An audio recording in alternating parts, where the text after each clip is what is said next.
Keeping up with cash sales is an important accounting procedure for merchandising businesses like the Global Nomad. It's not difficult to learn how to do this correctly, so let's begin.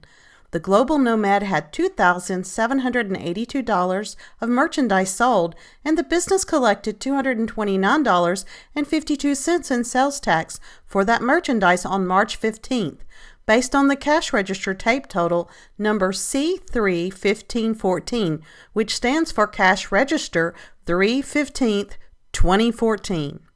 To record that, you will record the date, document number, write Cash Sales in the Account column.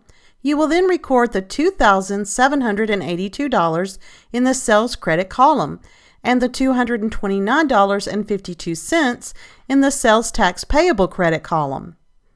You will put the total of both the sales and tax in the Cash and Bank Debit column.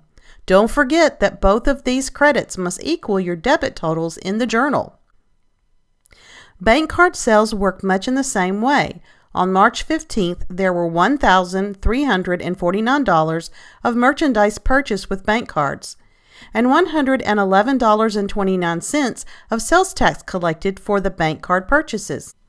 You will record the bank card transactions just like you did the cash totals. You will post the day, the document number for bank card 3/15/2014. You will put $1,349 in the sales credit column, $111.29 in the sales tax payable credit column, and a total of $1,460.29 in the cash and bank debit column. That's all you have to do. Each time your credits and debits total must balance.